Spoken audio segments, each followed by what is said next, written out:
नमस्कार, दर्श न्यूज देख रहे हैं आप और मैं हूं आपके साथ दक्षा प्रिया। जिस तरीके से महागठबंधन को बिहार विधानसभा चुनाव में करारी हार मिली और आरजेडी जो सबसे पहले नंबर की पार्टी बिहार में हुआ करती थी वो सीधे तीसरे नंबर पर खिसक गई और जो विधायकों की संख्या है वो काफ़ी कम हो गई। इसके ठीक बाद तेजस्वी यादव ने मीडिया से मुखातिब होना ही छोड़ दिया, मीडिया के सामने आना ही छोड़ दिया। लेकिन इसको लेकर के कई तरह के सवाल भी उठाए गए कि आखिर तेजस्वी यादव क्यों नहीं कुछ भी बोल रहे हैं या फिर कोई भी स्पष्टीकरण किसी तरह का क्यों नहीं दे रहे हैं। उनकी कार्यकर्ताओं ने भी सवाल उठाया, कई पार्टी के नेताओं ने भी सवाल उठाया। अभी तेजस्वी यादव यूरोप के दौरे पर हैं, लेकिन पार्टी के ही वरिष्ठ नेता शिवानंद तिवारी ने सोशल मीडिया पर पोस्ट करके तेजस्वी यादव को नसीहत दी है और अपने कार्यकाल से जोड़ते हुए तेजस्वी यादव को ये कहते नज़र आए हैं कि उनको सामने से आना चाहिए और अपनी बातों को रखना चाहिए। इससे कार्यकर्ताओं का भी मनोबल बढ़ेगा। अपने फेसबुक पे पोस्ट करते हुए शिवानंद तिवारी क्या लिखते हैं, आइए आपको सुनाते हैं। शिवानंद तिवारी लिखते हैं कि तेजस्वी यादव के संदर्भ में जो उनको भेजा, कल यानी 9 दिसंबर को मेरा जन्मदिन था। संयोग ऐसा है कि 9 दिसंबर मेरी प्यारी नतनी शाइबा के विवाह का भी दिन है। उसका विवाह कर्नाटक के एक नौजवान के साथ हुआ है।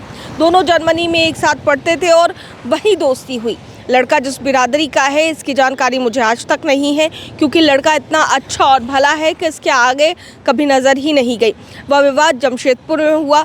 संयोग है कि जिस दिन मेरी नातिन का विवाह हुआ यानी 9 दिसंबर 2021, उस दिन तेजस्वी यादव का भी विवाह हुआ।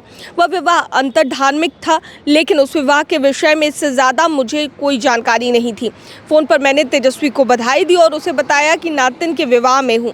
आज मेरा जन्मदिन भी है, इसीलिए तुम्हारे विवाह का दिन मुझे याद रहेगा। कल मैंने जब अपने नातिन और दामाद को फ़ोन पर बधाई दी तो मुझे तेजस्वी के विवाह की याद आई। हालांकि लालू परिवार से मैं थोड़ा अलग थलग चल रहा हूँ, फिर भी मैंने फ़ोन पर उसे बधाई संदेश भेजा। उसने भी इमोजी के ज़रिए मुझे जवाब दिया। तेजस्वी लालू यादव के बेटे हैं, उनके वारिस हैं, बल्कि राष्ट्रीय जनता दल का कमान अब तेजस्वी यादव के हाथ में है। पिछले चुनाव में तो घोषित हो गया था कि महागठबंधन के बहुमत आने पर तेजस्वी यादव ही मुख्यमंत्री होंगे, लेकिन ऐसा हो नहीं पाया, बल्कि उल्टा हुआ।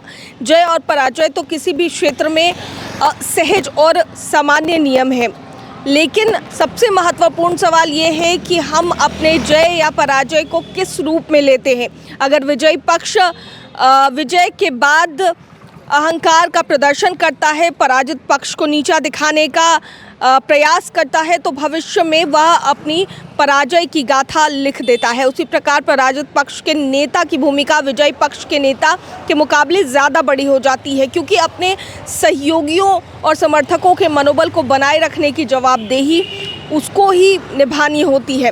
पराजय के बाद अगर वह मैदान छोड़ देता है तो वह स्वयं ही घोषित कर देता है कि वह भविष्य में मैदान में उतरने की लायकियत उसमें नहीं है। लोकतंत्र में राजनीतिक दल अपनी विचारधारा के आधार पर अपने पक्ष में जनमत बनाने का प्रयास करते हैं, भले ही उक्त विचारधारा के आधार पर ईमानदारी से आचरण करते हो या नहीं। आप किन लोगों को विधान परिषद, विधानसभा, राज्यसभा या लोकसभा में उम्मीदवार बनाते हैं, ये सब सार्वजनिक है, सबके आकलन करते हैं और आपकी पार्टी के साथ जुड़ते हैं या अलग हैं। तेजस्वी यादव को देखना चाहिए कि किन सिद्धांतों की आप घोषणा कर रहे हैं, उसकी छवि विधान परिषद, राज्यसभा में दिखाई देती है या नहीं।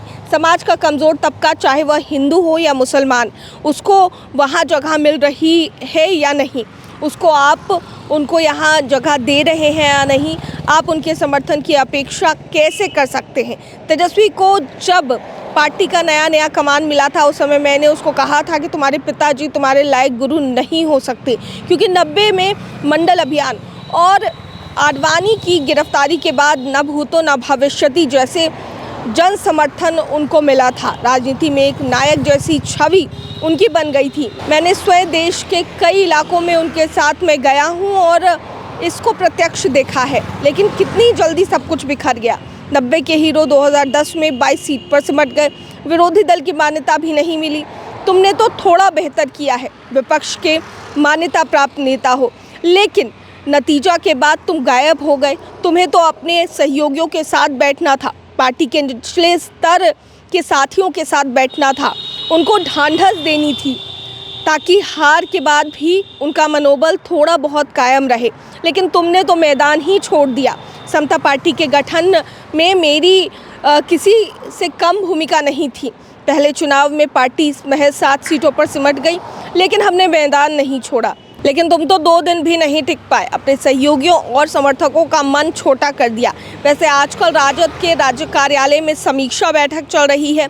मंगनी लाल जी कार्यकर्ताओं के आदमी हैं, कार्यकर्ताओं की बात सुनते हैं, उनकी इज्जत है। कार्यकर्ता जगता भाई की इज्जत नहीं करते थे, उनसे डरते थे। वे नेता नहीं साहब थे। जैसे साहब लोग मंत्री को वही सुनाते हैं जो उनको अच्छा लगता है। संजय और जगता भाई दोनों ने तुम्हारी आंखों पर पट्टी बांध रखी थी, खूब हरियाली दिखाई, एवज में दोनों ने भरपूर हासिल भी कर लिया। तुमको भी वही अच्छा लगता था। सब कुछ लुट जाने के बाद जब सत्य सामने आया तो तुम सामना नहीं कर पाए। मैं तो सलाह दूंगा कि तत्काल वापस लौटो, बिहार घूमो, नेता की तरह नहीं बल्कि कार्यकर्ता की तरह। उनसे बराबरी से मिलो, साहब की तरह नहीं, तभी भविष्य बचेगा। याद रखना, समय किसी का इंतज़ार नहीं करता है। तुम्हारा शुभ चिंतक शिवानंद। तो शिवानंद तिवारी ने ये पोस्ट फेसबुक पे लिखा है और कई तरह के सवाल उठाए हैं। जहाँ तक संजय यादव की बात कर ली जाए, उन पर सवाल कई पहले से ही उठ रहे थे। टिकट बंटवारे को लेकर के जो बातें सामने आई, उस पर भी उनकी जो है उनको लेकर के बातें सामने आई। हालांकि अब जिस तरीके का पार्टी का हश्र हुआ है, उसके बाद सभी पार्टी के जो नेता हैं, वरिष्ठ या कार्यकर्ता हैं, वो ये चाह रहे हैं कि तेजस्वी यादव सामने आके अपनी बातों को रखे।